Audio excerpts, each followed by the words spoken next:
Welcome along to a very cold and very snow-laden episode of the Football Funders podcast. I'm riding solo tonight, and we are going to be talking World Cup quarterfinals. England are sadly home now after being sent packing by the French. The usual hypocrisy has now started, with people now calling for Gareth Southgate's head because we didn't get past the quarterfinal stage, merely weeks after stating that he should be in the job because he'd taken us to semi-finals and finals. So the hypocrisy that is football has begun. And we'll get into Gareth Southgate in a little bit. But we'll start off by talking about the game against France and England. And I think that England can hold their heads up high.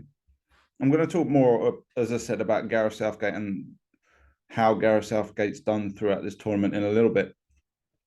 But I think England should be very proud of their performance against France. I think this is the first time that we've come up against anyone of real quality, and we've given as good as we've got. We were just as threatening, just as effective. Excuse me 1 second. Apologies. Had it not been for Harry Kane simply missing a penalty, then I think this could have gone to extra time, could have gone to penalties, and who knows, we may still have gone out. We may have won. Unfortunately, when it's the fine margins, then that's what knockout football is all about. People are complaining, oh, we should be winning, we should be doing this, we should be doing that. It's knockout football at the end of the day. If you don't take your chances on the day, you're going out. It's as simple as that. Anything can happen. Look at Manchester United when they won against Bayern Munich in 1999. We were outplayed for the vast majority of that match. Absolutely outplayed, outclassed. And then in the final few minutes, we get 2 goals and we go home with the trophy. It's the epitome of S-Hausery, shall we say. So it's knockout football at the end of the day. And in this case, Harry Kane missed a penalty that could have made it 2-2. And I, I don't understand why there is so much against England now. They're saying, oh, we're not good enough. We're not doing well enough. We went toe to toe with the current world champions, and I would argue future world champions. It was a missed penalty. We were just as I said, we were just as effective, just as threatening. I think the referee didn't have his best games. Wouldn't say he was awful, but there were a few decisions he got wrong. There was clearly another penalty I think England should have had early. I think it was in the first half. I think the first goal for France shouldn't have stood because Saka was clearly fouled in the build-up, and why he didn't give that, I don't know. But I think England did well. I think all the players can hold themselves up, their heads high. I think we gave as good as we got. I don't think we were outclassed by the world champions in any way. And I think anybody calling for Gareth Southgate's head is a little bit harsh. I think a lot of my gripes with Gareth Southgate, if we'll call them that, were the formation was wrong, playing 3 at the back. He didn't do that at this World Cup. I think he clearly learned, from the Nations League that 3 at the back wasn't working because I think we lost like I think got I don't think we scored or won a game five games in a row or something like that, or 4 of the last 5, something like that. It wasn't good in the Nations League. So I think Gareth Southgate should get credit because he realised that isn't working. He played 4 at the back instead of the 5 that everybody was expecting. And again, credit to Gareth Southgate. He did not change his tactics when he came up against a team that he could potentially fear. I think Gareth Southgate was very. I think his substitutions against France were a little bit off. I think Phil Foden struggled to get into that game, and I know Saka was getting kicked about the pitch a lot. They really were laying into him, but I think I would have brought Foden off because he was ineffective. in this game for some reason, and I would have brought Rashford on instead. So if Saka was getting kicked to bits, then I understand him being taken off. I'm not quite sure I agree with bringing Sterling on. Sterling has done well for England down the years. There's no doubt about that. You can't argue his record. It's very, very good. But bearing in mind he'd only just rejoined the squad after suffering a personal tragedy at home where his home was raided while his family was in his house, I believe. He clearly wasn't in the mental state or physical state. I'm sure he looks after himself very well, but he literally only rejoined the squad. So he wouldn't have been my choice to replace Saka in that game. I probably would have brought on a Grealish, or I'm sure there might have been another option. People have been questioning Mason Mount's what's the right word? Effectiveness, I suppose, in this World Cup. He hasn't been as good as he has been recently, and he was obviously one of Gareth Southgate's favoured players. But Gareth Southgate, to his credit, realised in the opening game against Iran that the formation we were playing, while we could attack, was good. We still lacked a little bit of discipline in the centre of midfield because we conceded 2 late goals. So we dropped Mason Mount and brought in Jordan Henderson. And we looked a lot more assured in midfield, and we still got the required results. Some performances obviously weren't great. The first half against Wales and the USA particularly stand out. But Gareth Southgate, again, deserves credit. He noticed that and they made the change, and the change was effective. People are saying how ridiculous Theo Hernandez's challenge on Mason Mount was. But again, if Mason Mount doesn't make that run, then Theo Fernandez does not make that foul, and England do not get that penalty. Unfortunately, for the penalty that Kane missed, I can see what Kane was trying to do. I think he very quickly realised that his Tottenham teammate Hugo Lloris in the France goal, or the French goal even, would pick up off of his first penalty and go the same way. And I think Kane just was like, okay, I'm going to hit it in the same place, but I'm going to hit it harder to make sure that he can't get there to get it, because Hugo Lloris is not a small man. And unfortunately, he just hit it too hard and it went over the bar. And it's a real shame. I feel sorry for Harry Kane, but that's football. It's a different scenario to previous years with Saka and I think it was Sancho and Rashford when they missed penalties, because that was a penalty shootout. England still could have won this. I think we had chances to. Just unfortunately, as there is the old adage in football, sometimes the best team doesn't win. And I think we were definitely on a par with France, but I would say we maybe slightly edged it on the night and probably should have won, could have won, but sadly we didn't. That's football. What France have got that England lack is a winning mentality, because they've won stuff before. So they know that sometimes it's not about the performance, it's about getting that result. You do whatever's necessary to get that result, and that's what you get. So I think overall, England should be very proud of their performance at this tournament. I think I think we've seen an evolution, not only from the England team, but also from Gareth Southgate as a manager. There were various other things I think I've pointed out on this podcast previously. For example, when we were being pressed by the USA because they were really energetic and we weren't passing the ball fast enough, we couldn't get a result there. And I think the Senegal game showed that when we weren't passing the ball quick enough and they were pressing high, Gareth Southgate learned from the USA game and then went long to Harry Kane from goal kicks to break the press and then start building play up again. So again, I think Gareth Southgate has learned.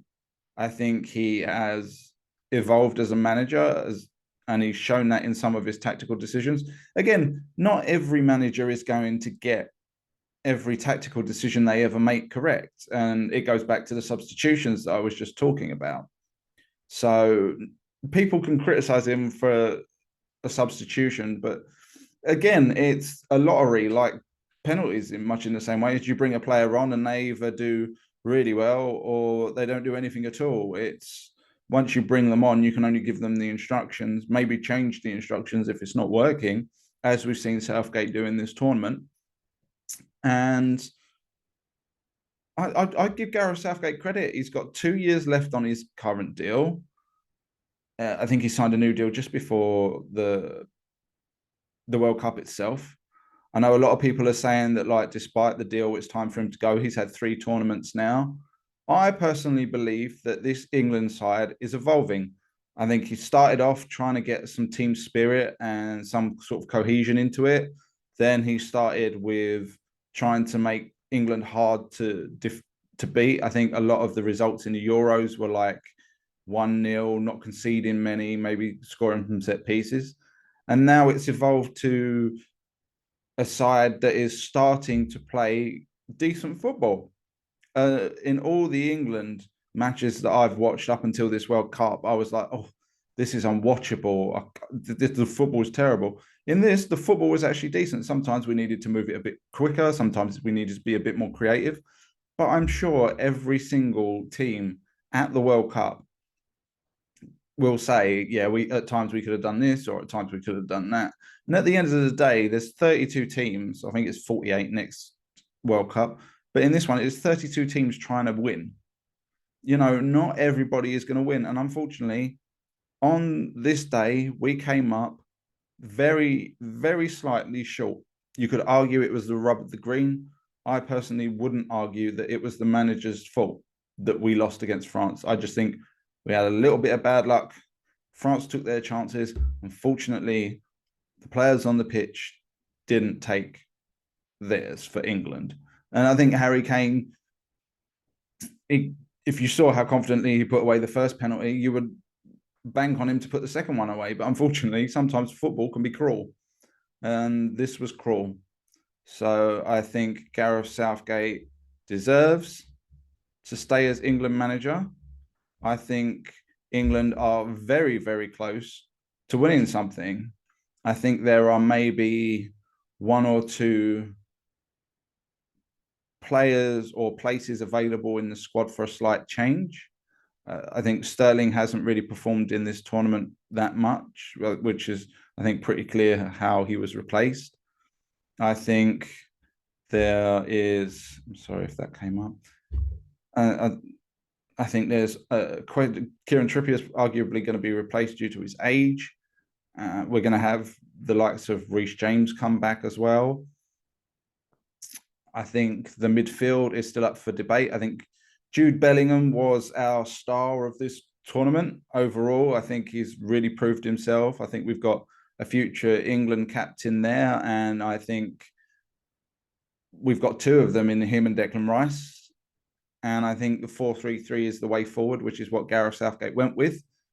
And I think it worked. I think because of Jordan Henderson being 32 now, for the Euros, he can probably still make the squad provided he performs well. But at the next World Cup, he'll be about 36, so he probably won't be around. So that other slot in the midfield three, I think, is available. My concern is Harry Kane, having a replacement for Harry Kane. The obvious answer would have been Mason Greenwood, but obviously that's not going to happen. Tammy Abraham has had limited opportunities under Gareth Southgate, and that's one thing I would like to see Gareth Southgate improve as a manager still, of getting some players extra time, more experience, and in Tammy Abraham's case, a full 90 minutes. He obviously didn't go to this World Cup because he wasn't in fantastic form for Roma this season thus far compared to last season, and I don't think he's quite impressed Gareth Southgate when he has played for England. But I mean, Callum Wilson was there, but at the end of the day, you're not going to drop Harry Kane for Callum Wilson. So I think striker is the big concern for me. I think he's 30. I think someone can correct me in the comments when they watch this video. I'm just a little bit worried that we're a bit short up front. The rest of the positions, I think we're fine. I think we've got more than enough options. You've got people like Conor Gallagher, James Ward-Prowse in central midfield, Harvey Elliott as well, who's a young up-and-comer. The wide options, we're pretty stocked. Rashford, I'm sure Sterling will find form again once things settle down at Chelsea and he's not being played at wing-back. Saka's been fantastic this tournament. I think he's been England's third best player for me. I think England's second best player this tournament. People probably disagree. I think it's actually been Jordan Henderson. I think this England team changed a lot when Henderson came in and changed the dynamic in that midfield. No team at this World Cup is uncriticisable. I can't think of the right word. So I think other teams have gone out. But I think Gareth Southgate has earned his right to stay as England manager. And I think the argument is, who are you going to replace him with? If you don't go foreign and you stay with an English manager, the options aren't pretty. They're not stacked. I mean, Sean Dyche is available on a free because he's without a club, but he did a good job at Burnley, but he's unproven with a higher quality of player than he did have at Burnley. Graham Potter's obviously the other one, but is he going to leave Chelsea considering he's only just started? Who you could argue that Mauricio Pochettino is available if you go foreign. Do we really want to go foreign? Because the FA seem to have proved that they want to go down a route of creating their own coaches, which is why Gareth Southgate, got the job himself. So I think they're trying to, I don't want to say breed their own coaches, but I think you know what I'm saying. Breed's not quite the right word, but they want to develop their own coaches. There we go. Develop, that's the right word. They want to develop their own coaches from within. The only problem with that is got to have a lot more English managers available.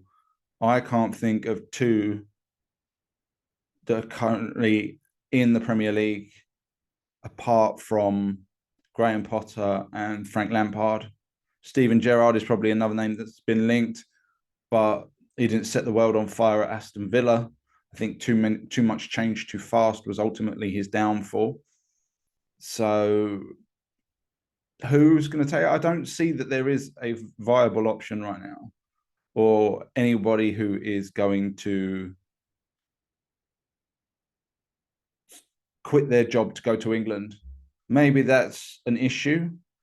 I just think maybe personally, in my opinion, a lot of English players who go on to become coaches or become managers, they go from player straight into manager quite quickly. They don't do a lot of the groundwork. So they don't, like, for example, at Manchester United, I'll use Mike Phelan as the example. When he retired, he went and he coached the under-18s while he took his coaching licenses. He then went and did a spell as like a youth manager with the club, and basically just went up through the club slowly until he became Alex Ferguson's assistant manager. But I think Steven Gerrard did a year or two at Liverpool's youth academy and then went straight to Rangers. I don't recall Frank Lampard doing any coaching at all. And someone like John Terry, who was assistant manager at Aston Villa, unless he's been employed somewhere that I'm unaware of, he doesn't have a job at the moment. So where are the managers coming from, and are they spending enough time coaching, learning their trade before they get decent jobs? I think we saw with Frank Lampard, he went in at Derby because he was a big name, did well there. The Chelsea situation blew up. They put him in. He dropped straight back out again after doing reasonably well. And then he's been very fortunate. He got the Everton job, and that's, should we say, he's been indifferent thus far. So for me, I know I'm rambling on and getting very sidetracked here. For me, I don't see any viable alternative that will do potentially any better than what Gareth Southgate's done. My attitude towards Gareth Southgate has changed a lot. I was going from the stance that he wasn't good enough to be England manager, and that's still a very valid stance. However, I've cut him some slack because I've come to realize that he's basically learning on the job. He's had one job, I think, before he got involved in the England setup. And sorry, excuse me while I adjust my glasses. Which was Middlesbrough, as I've talked about on this podcast previously, where he got them relegated and then got fired. He then went on to the England under-21s, where I do believe he didn't win anything. And the problem is when you, as a manager, when you step into the international scene, and Gareth Southgate stepped into the international scene relatively young, um, you've got a very finite period of time with your players. I would argue that I think Gareth Southgate's been in charge for, I want to say 8 years, maybe six. I would, it's either 6 or 8. It's somewhere around there. I mean, well, there's Euro 2018, World Cup 2018, Euro 2020, and the current 2022 World Cup. So you could argue that that's 6 years minimum. Excuse me. Sorry. And that's a very finite time with your team. So I would argue that while he's been employed for 6 years, if you were to crush it all down into one single calendar year, he's effectively been managing England's senior team for maybe 9 months, a year, maybe. So that's not a lot of time. So for me, Gareth Southgate is still learning on the job, and he's having to learn at a very slow rate compared to somebody who's in club management, who would learn at an accelerated rate, because they are having a match every 3 days. Say they play normally on a Wednesday and say a Saturday or a Sunday, so every 3 to 4 days. So it's much easier to learn, much easier to react, whereas Southgate's playing a game arguably once every 3 to 4 months. So it's such a massive learning curve. That's why I've changed my opinion. I think Gareth Southgate's learning on the job, and I think as long as we're still seeing him learning and improving, and I think England have improved in this tournament, not in terms of where we finished, which is ultimately what people are going to look at and criticize on, but in terms of the style of football we played was much more attractive, much more effective. We scored more goals, I think, than anybody else. I think we scored 14 goals and conceded 4. I think we were one of the top scorers before we were obviously eliminated. So people won't agree with me. I think England done very well. I think they can be proud of what they've achieved at this World Cup. I think we were unlucky against France. And I think Gareth Southgate deserves to stay in until the next Euros when his contract expires. I think give him the next Euros. And if he doesn't win the next Euros, then I think you say, right, well, you've developed this team as far as you can go. You've had 4 tournaments, arguably 8 years. It's time to go. On to the other quarterfinal, and Portugal come out of this one and go home, because this Morocco side, I don't remember many people calling this, but this Morocco side are very, very well organized, very defensively solid, very hard to beat, and they've got some genuine talent in there. And this lad, N Nasri, I'm going to say, apologize if that's butchered. His header for this goal, I don't think I've seen anyone reach that height before. Literally, he was above the goalkeeper's fully stretched up arms when he headed the ball. I was genuinely really surprised. But they do have some real good talent. Some that we've seen in this country, their names have gone from my head, unfortunately. Let's see if they're mentioned in this article on the BBC. But attacking talent, they've got good technicians.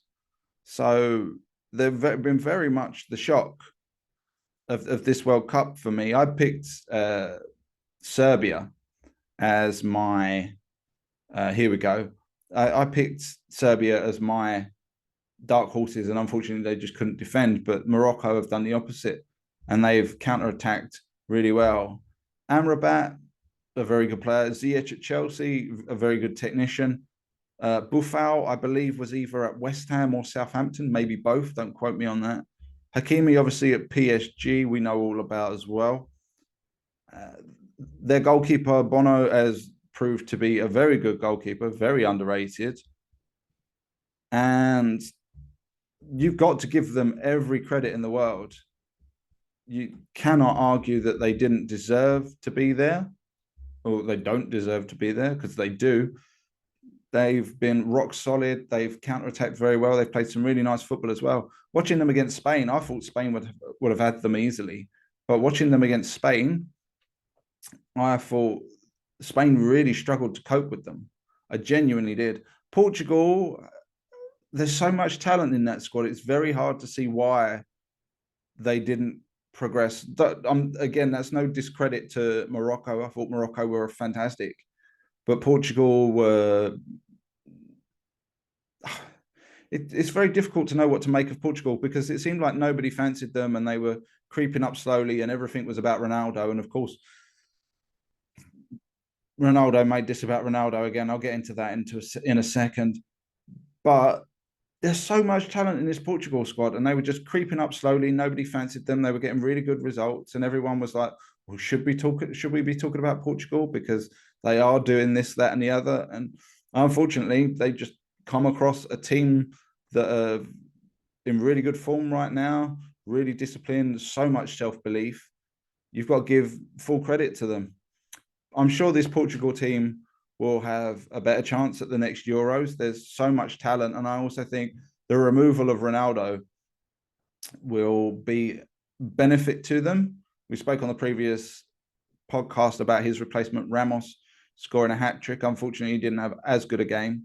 And Ronaldo did come on in this game. But I can't see Ronaldo going to the next Euros. He's almost 38 now. He's without a club currently. I think this will be the end of Ronaldo. Excuse me, I do apologize. I genuinely believe that if Portugal had won this tournament, I think Ronaldo's plan was to retire as a world champion, not find another club following his release from Manchester United and go on his way. I'm not sure if he's still going to do that. I think he's struggling to find a club. The only club that I've heard that has concrete, solid interest in him is I think there's two clubs in Saudi Arabia actually, which are offering him obscene money for like 2 years. I think something like 200 million euros a year or something to play.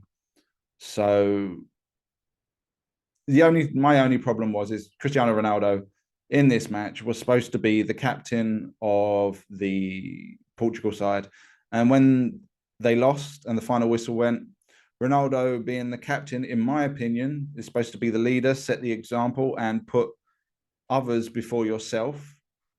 I think you're supposed to go up, console your teammates, and you can have your moment of remorse, of sorrow when you're off the pitch and in the dressing room. But I think his first duty as a captain is to be there for his teammates and thank the fans for traveling all that way to a country with a lot of restrictions on it and supporting them so well. Unfortunately, Ronaldo didn't do any of that. He just literally walked off the pitch, down the tunnel into the dressing room on his own, did not stop, did not console anyone. Even the Moroccans tried to walk up to him to console him. He just blanked them and walked off. Everybody's making statements online, voicing their opinions, saying that Ronaldo deserves fair treatment because he's a human being and he was emotional, he was upset. Don't judge him for his behavior. I'm sorry, I do, because I don't think I've ever seen a player, let alone a captain, who, when their team has been knocked out of a major tournament, just got up and left the pitch and been followed by cameras. I personally think that they had the cameras standing by, ready and waiting. I don't know if it was staged. I do believe that it was staged, but I can't, obviously that's speculation, but I do believe that he did it yet again to get attention on him and not on Portugal. And I just genuinely believe that Portugal will be better off without Cristiano Ronaldo at this stage. Moving on to the other quarterfinals, Croatia have done it again. I'm not quite sure how. This is by no means the best Croatia team I've seen in my lifetime. But this was a very tentative match. And as you can see or you should be able to see on the screen, the goals weren't scored until extra time. Neymar with the breakthrough and then Petkovic with the equalizer. And then Croatia won it again on penalties. Um, Croatia, I've said before, I'll say again, they're very well organised, technically gifted, but they're not a fantastic side. I've seen much better Croatia sides. The sides with Asanovic, Boban, Davor Suka, Robert Jani, Prosinecki. This was a far better side than this Croatia side, even though this Croatia side does have a fantastic midfield in Modric and is it Brozovic and who's the one at Chelsea? Kovacevic, I think. Kovacic. Apologies if my pronunciation is awful. They've got a good midfield, but they've done it again. They've squeaked the result and then won on penalties. So fair play to Croatia for going through. And the other was a fantastic game to watch, but not a fantastic game to play in, I would argue, if you're from the Netherlands. Argentina 2, Netherlands 2, 2 goals from Wout Weghorst to tie everything up after goals from Molina and Messi from the penalty spot. The interesting thing here I found was that Denzel Dumfries of the Netherlands was the one sent off when I would argue that there were quite a few Argentine players that probably could have been sent off, at least Paredes, who openly booted the ball at the whole Dutch bench. And there was a lot of behavior like that. It actually led to the whole Netherlands bench charging onto the pitch to go after him. This was a very ill-tempered game. The Argentinian players seemed to go out there with a mission to not only score goals, but to, how can I put this politely, to disrupt the Netherlands' play, shall we say, by not necessarily legal means. And unfortunately, I'm going to say this, unfortunately, Argentina went through on penalties. I didn't like the attitude of the Argentinians in this side. I thought some of their behaviour was very unsportsmanlike, shall we say, and not in keeping with the tone of a World Cup or with football itself in general. And I would have rather have seen the Netherlands go through than Argentina, but Argentina won on penalties. So Argentina it is. And moving on to the quarterfinals or semi-finals. Sorry, that was the quarterfinals. Semi-finals today is Argentina versus Croatia, which tells you when this podcast is being recorded. I was pretty sure that both semi-finals were today. I was wrong. So today is Argentina versus Croatia. Very interesting game because we've seen Croatia grind out results, and it's going to be interesting to see how they cope if Argentina turn up in the same mood that they did against the Netherlands. So I'm expecting this one to go to penalties again. Bearing in mind mine and that man Dan's record of predictions in this World Cup have not been fantastic. I'll probably be proved wrong. Unfortunately, that man Dan couldn't join us today due to personal stuff. So condolences to him while he deals with that, and we hope to have him back soon. And tomorrow's, oh, that didn't switch it over the day.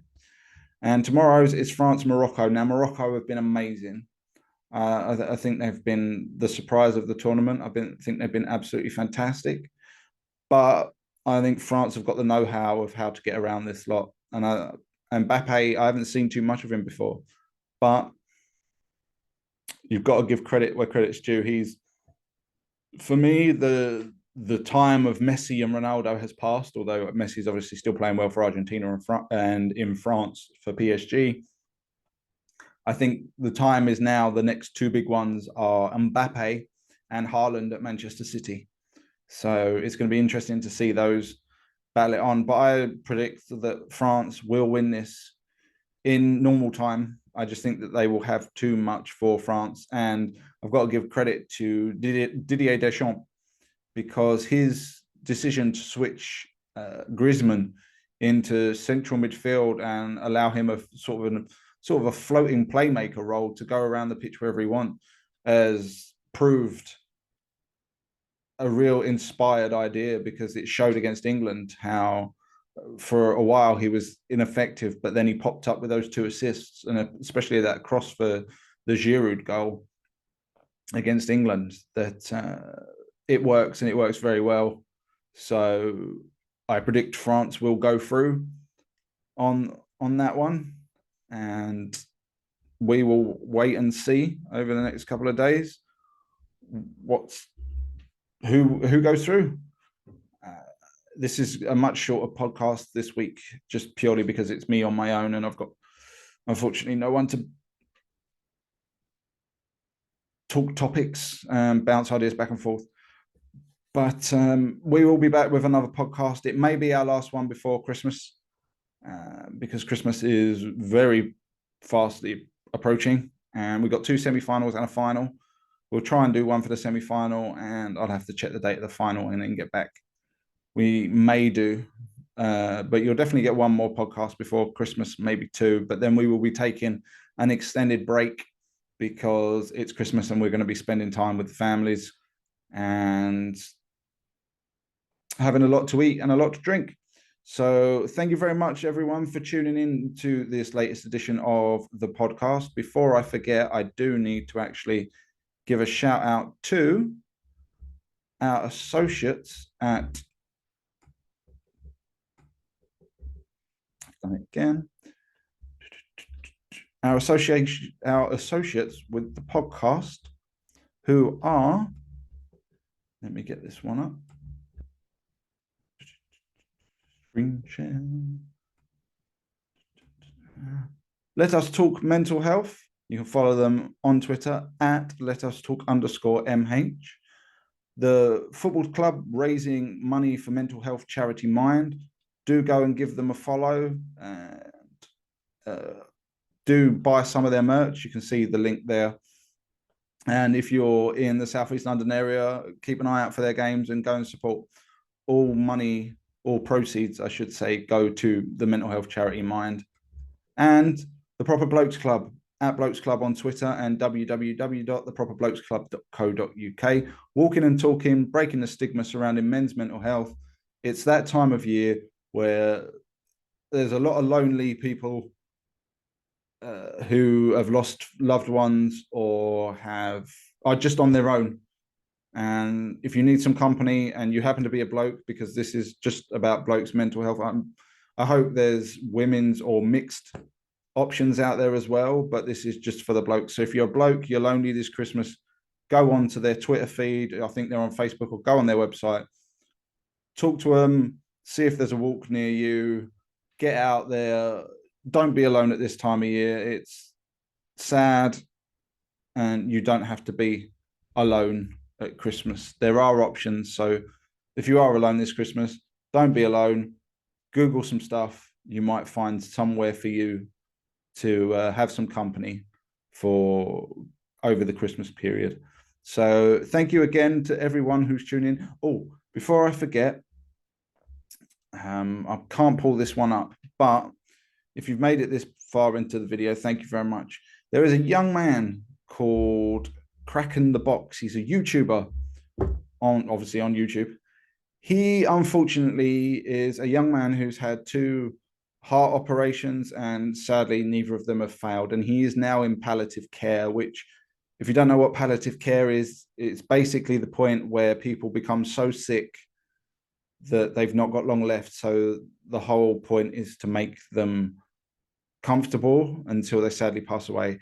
This young man has a couple of last wishes, and one of them was to get a silver play button on YouTube for his YouTube channel. So if you can head over to the Kraken, or is it Kraken the Box? Let me just see if I can pull it up on my phone just to double check it, to make sure I get this right, because I think this is important. If you've got the time, all he wants is subscribes. That's all he wants. Yeah, it's Kraken the Box, Kraken the Box, and he's already passed his goal of 100,000 subscribers, which means that he gets his silver play button from YouTube. But as he's not got long left, let's see if we can get him to 1 million and get that gold one for him. And as always, subscribe and like to this channel. Follow us over on Twitter at FBallFunders. And you can email us at footballfunderspod@gmail.com, I believe it is. And leave some comments if you've got any questions you want answered, or even if you fancy joining us on the show, get in touch. Until then, take care, everyone, and enjoy the semi-finals of the World Cup.